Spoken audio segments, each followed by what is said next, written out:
Coming up next, the impacts and reaction to a plan that would shut down 2 prison facilities in our area. Plus, what millions in proposed budget cuts could mean for researchers at Penn State and other Pennsylvania universities. There are plenty of places where the school is one of the largest employers in town, and this will really, really hurt communities. And how new proposed tariffs could affect business owners here and around the nation. The Center County Report starts now.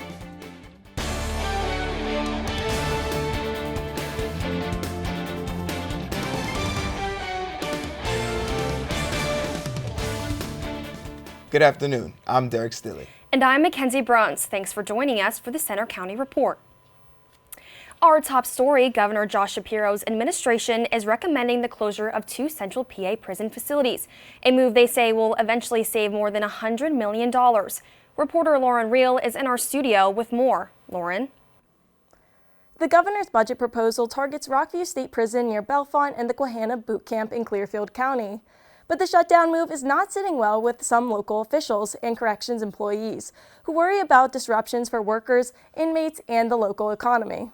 Lower costs, protect and create jobs. Governor Josh Shapiro's administration says it can save more than $100 million in future fiscal years by closing 2 Pennsylvania prison facilities, Rockview in Center County and the Quahana Boot Camp in Clearfield County. Rockview was built more than 100 years ago and houses 2,100 inmates. More than 600 staff work there. The boot camp has about 230 staff and 350 inmates. But the plan isn't sitting well with some. State Representative Paul Takak worries about the economic impact of the closures on their communities. Taking away that economic driver could have far-reaching consequences. We have to understand what those consequences are, and we have to advocate for and maximize benefits to those folks who are affected. The governor says current prison staff would be guaranteed employment at other correctional facilities and inmates moved to other prisons. The Department of Corrections has also announced plans to close 2 state-run correctional community centers in Berks and Greene County.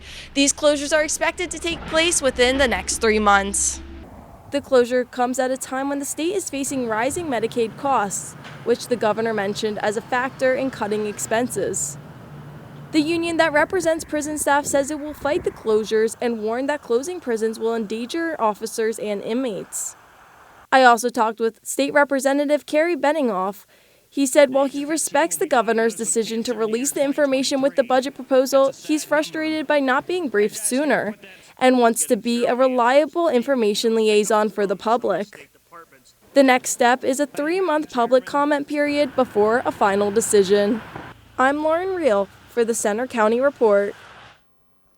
According to the Department of Corrections data, the state's 24 prisons are at about an 82% capacity overall, but the union says half of all prisons were over 90% capacity last year and 4 were over 100%. Thanks, Lauren. Budget cuts of another kind may hit Penn State and other universities hard. Reporter Sarah Graj has that story. After 22 states sued this week, there's temporary block on Trump administration's plan to limit payments for costs associated with National Institutes of Health-funded research. Penn State says it could lose more than $35 million if that goes into effect. The NIH policy would cap indirect costs funding at 15%. The university says that it would hurt its ability to do groundbreaking research. But the cuts would also impact many communities. Like there are plenty of places where the school is one of the largest employers in town, and this will really, really hurt communities. Christopher Norbury is a professor and researcher at Penn State's College of Medicine. He researches within the Cancer Institute. His current NIH-funded research focuses on cytomegalovirus, which is carried by most of the population. It can be very dangerous for immunocompromised people. While research may not stop immediately, if funding cuts happen, the research will grind to a stop in a few months. So that we will not be able to do anything in, 3 to 6 months. The Trump administration calls the indirect costs overhead and says cutting it would save $4 billion a year. Examples of indirect costs acquired by the university are research security, specialized core facilities, subject protections, and much more. These costs do not produce income for research institutions.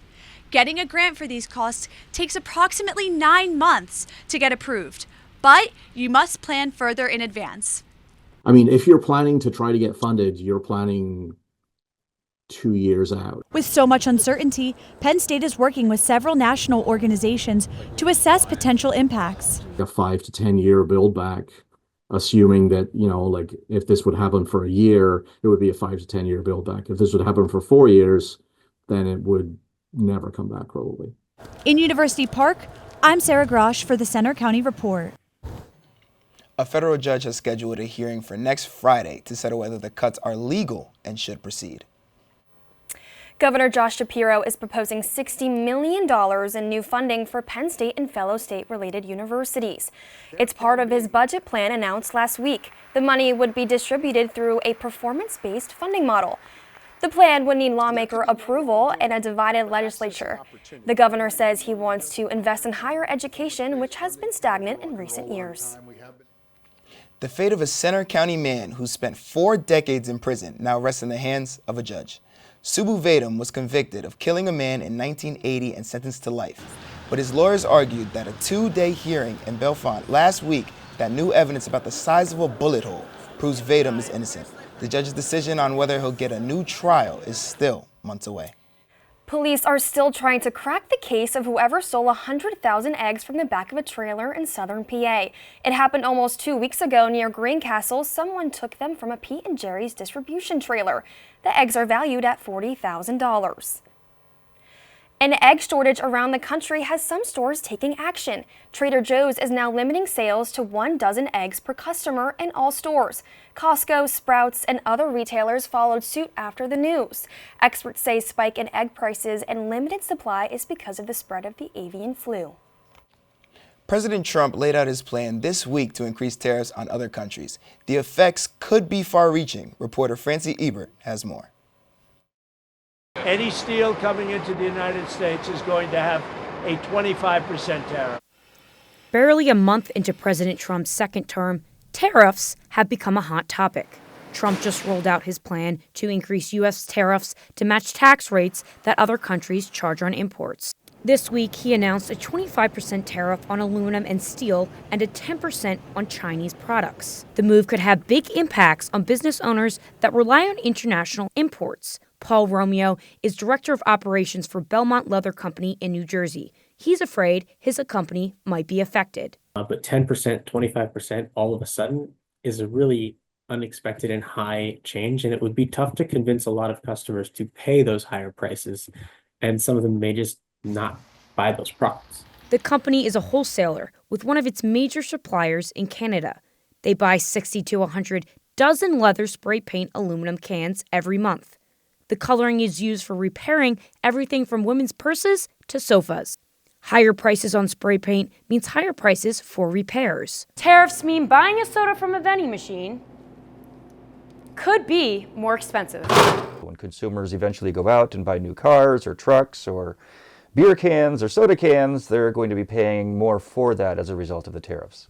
Terrence Gay is director of Penn State's Center for Global Business Studies. He says while prices may go up in some cases, tariffs won't impact all businesses.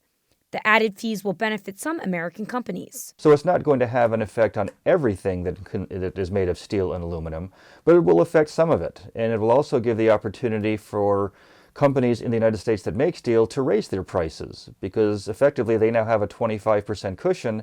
They can charge more to steel consumers than they had in the past. In State College, I'm Francie Ebert for Center County Report. Trump's administration says the new tariffs would equalize the ability of the U.S. and foreign manufacturers to compete. More stormy weather is on the way this weekend. We check the 7-day forecast. Plus, new artist renditions over the Beaver Stadium project are released. Also coming up, Penn State is now at the center of the hunt for aliens. Find out more after the multi-year effort.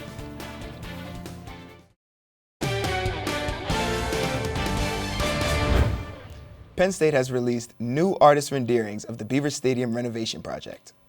They show now concourses, clubs, and other features at the stadium. The project is underway now and set to finish before the 2027 season. Some of the upgrades also include more Wi-Fi capacity, restrooms, escalators, elevators, pedestrian ramps, and enhanced stadium lighting. Up to 1,000 tradespeople will work on the project each summer, and construction continues year-round. A very different kind of project is also underway at Penn State, the search for alien life. Carson Schuler has that story. At Penn State, most people know there's a lot of research that goes on from chemistry and biology to physics and astronomy. But did you know that scientists here are also looking for aliens? E.T. phone home. And that search for intelligent life just got a major boost.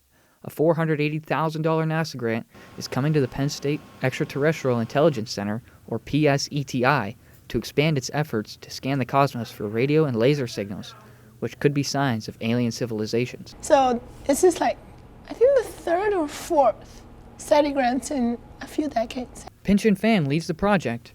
Fan says this area of research has historically been underfunded, but now thanks to renewed support from NASA and Penn State, PSETI is at the forefront of the search for extraterrestrials. This grant will fund cutting-edge techniques to detect technosignatures, which are signs of advanced technology from distant planets. So we're looking for more powerful ones, like our transmissions to deep space. We have a lot of spacecraft that are on Mars, Jupiter, or other planets, and we're always sending signals to them. So those signals might be our target. Why the sudden surge in interest? Pinchin says it's a combination of technological breakthroughs and a growing curiosity about our place in the universe. Now, with all the advanced technology, we can search further away exoplanets and see if they have signals. So we're more sensitive to weaker signals than we were decades ago. For now, the stars hold their secrets.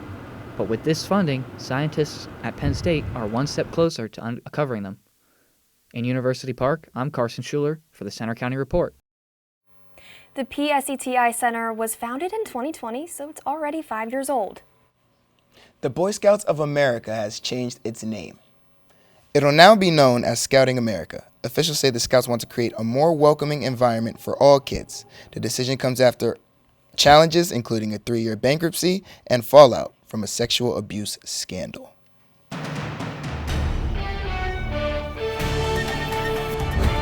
We've got clearer weather in store for us today, but in the next couple of days, we're going to be seeing more impactful weather with snow, sleet, and potentially some freezing rain. But for right now, let's look at our radar and satellite where it's pretty much clear across much, in fact, all of Pennsylvania. Snow showers that we saw earlier have essentially dissipated, and now we're left with mostly sunny skies with just a few cumulus clouds over Beaver Stadium right now, but it's cold. It's only 25 degrees. The wind is starting to lighten up just a little bit, but it still feels like in the teens. And elsewhere across Pennsylvania, somewhere in places like Johnstown, feels like single digits where it's colder and it's windier up in the higher mountains. Near Erie, you're sitting, it feels like 6 degrees there because of just how windy it is and all the wind that's just coming off of the water. In the southeastern portions of the Pennsylvania, it feels like in the 20s, but still, certainly cold for this time of year. But tonight, we'll be feeling a little bit better because of clouds that kind of act like a blanket. And so we're going to lose the wind. And as well, the temperatures are going to be a little bit higher than what we saw last night, where it was in the teens. Tonight, it's going to be sitting around 22 degrees. But after tonight, we're going to be seeing the next storm system. So let's look at the bigger picture. Here we've got high pressure dominating across the northeast through tonight. And then this is our next storm system here across Kansas. As it makes its way eastward, the warm front will begin to try to lift its way towards Pennsylvania and produce some sort of snowfall heading into tomorrow and into the afternoon hours. And so let's time that out starting here tonight. Here we've got mainly clouds that are going to be building in with warmer temperatures, but still cold enough for snow. Then by the time we head into 7 o'clock in the morning on Saturday, then we start to see the snow beginning to develop across more portions of western Pennsylvania. Then we head into the evening hours and then the afternoon hours, and the snow mainly overspreads much of Pennsylvania. And then the warm air tries to push in ahead of that low pressure system and that warm front. That's when we might see a changeover to some sleet and some freezing rain by about 5 o'clock. The rain continues to move into the region and the warm air begins to overspread into the overnight hours on Sunday, and then we see a full changeover to just plain rain by that time we head into Sunday morning. Then we might see a little bit of a break by the time we head into midday, then the cold front begins to move in, and then we see a big change into some potential snow showers and potential some snow squalls that might move into the State College region Sunday night and into the Monday morning hours. But otherwise, it will be clearing out. It just will be cold heading into the next into the next work week. So here we've got 20s heading into the next week on Monday, Tuesday, and Wednesday. And it's going to be feeling like January across much of next week. And I don't know about you guys, but it's going to be feeling cold. Wow, seems like some more ugly weather. Yeah, I've never been a snow kind of guy. But let's kick it over to Allie. Talk about. Coming up next in sports, the city of Philadelphia is celebrating their Eagles today following the Super Bowl win. We'll take you there live. And Coach James Franklin meets with the media to talk about Penn State's football's successful season and the outlook for next year.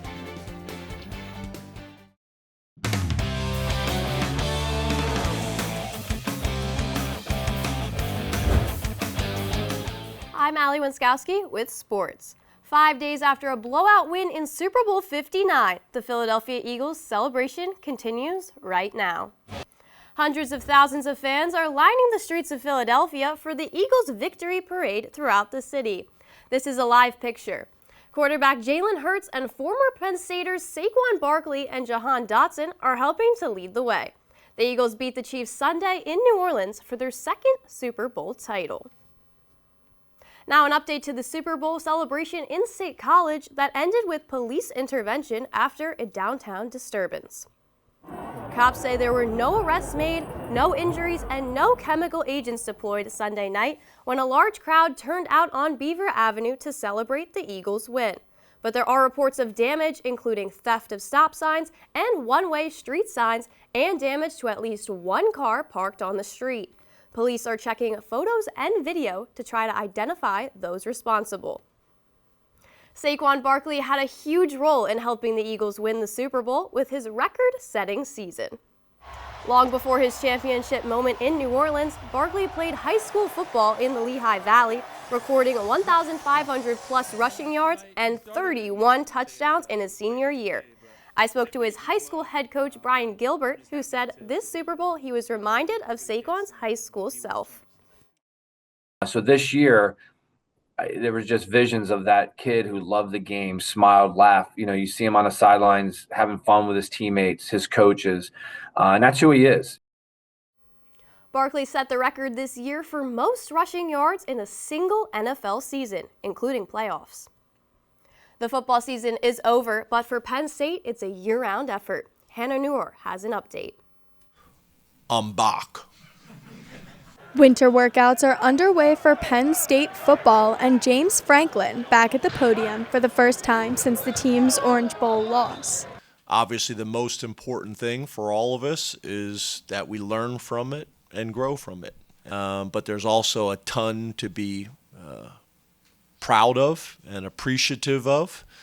Despite the gut-wrenching end to the season, the Nittany Lions return many starters, including Nick Singleton and Katron Allen. I didn't really know how it was going to go with either of those guys, but obviously it worked out to be a positive. And what about the coaching changes and incoming recruits? Everybody kind of is anxious about that and what it's going to look like and do they still fit. Well, at this point of the program, it makes no sense to go hire somebody that doesn't fit our program and fit our personnel. This week, Penn State football head coach James Franklin spoke about the 2024-2025 season and updates regarding the program as a whole.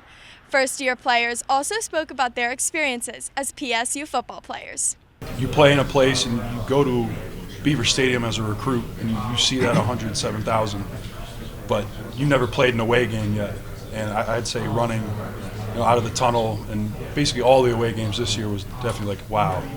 Safety Dejon Lane talked about what he learned in his first season. Just do your job. Coming from high school, I usually wanted to make every play, but playing at a team with a program like this, everybody is great. So all I have to do is really just do my job and everything will come out the way it's supposed to. Next up is the Blue-White game, April 26th. In University Park, I'm Hannah Neuer for the Center County Report. And the Nittany Lions may have just found a replacement for running backs coach Jawan Sider. He was at Penn State since 2018, but left to accept a job at Notre Dame. But today, ESPN is reporting that Stan Drayton is in line to become the Lions' new running backs coach. He's a former head coach at Temple and a veteran NFL and college running backs coach. Penn State men's hockey is back at home this weekend against Notre Dame as the Lions continue their push to the NCAA tournament. They swept Wisconsin in Madison last weekend. Game 1 was a 2-0 shootout, and Arseny Sergeyev set a new program record with his 4th shutout of the season. In Game 2, they scored 4 in the 3rd period to win 6-2. Penn State women's volleyball coach and reigning NCAA champion Katie Schumacher-Cauley has announced she's cancer-free. She just finished 6 rounds of chemotherapy and rang the cancer bell in Philadelphia. She announced her breast cancer diagnosis last fall, but continued coaching her team and led them to a national title. Schumacher-Cauley became the first women's head coach to win a women's volleyball title. That's all for sports. And Mackenzie and Derek, they just announced that Schumacher-Cauley was extended through the 2030 season. She definitely deserves it, and I do want to say congratulations to her. Wow, what a heartwarming story. Thanks, Allie. Coming up next, people will be rocking the 80s this weekend in State College to help some people who really need it. Stay with us. Big hair, bold outfits, and classic rock are taking over downtown State College this weekend for a good cause. The annual Rock the 80s concert tomorrow is one of many events that raises money for the Bob Perks Fund, which supports local cancer patients. Held at the State Theater, the event will have 80s-inspired musicians playing at least one love song or breakup song in honor of Valentine's Day. Proceeds help families with expenses like rent and groceries while they undergo treatment. Tickets are available on bobperksfund.org. That's all for today's newscast. We hope you'll join us next Friday for another local news update. We leave you now with live pictures from the Eagles Parade in Philadelphia. Have a good weekend.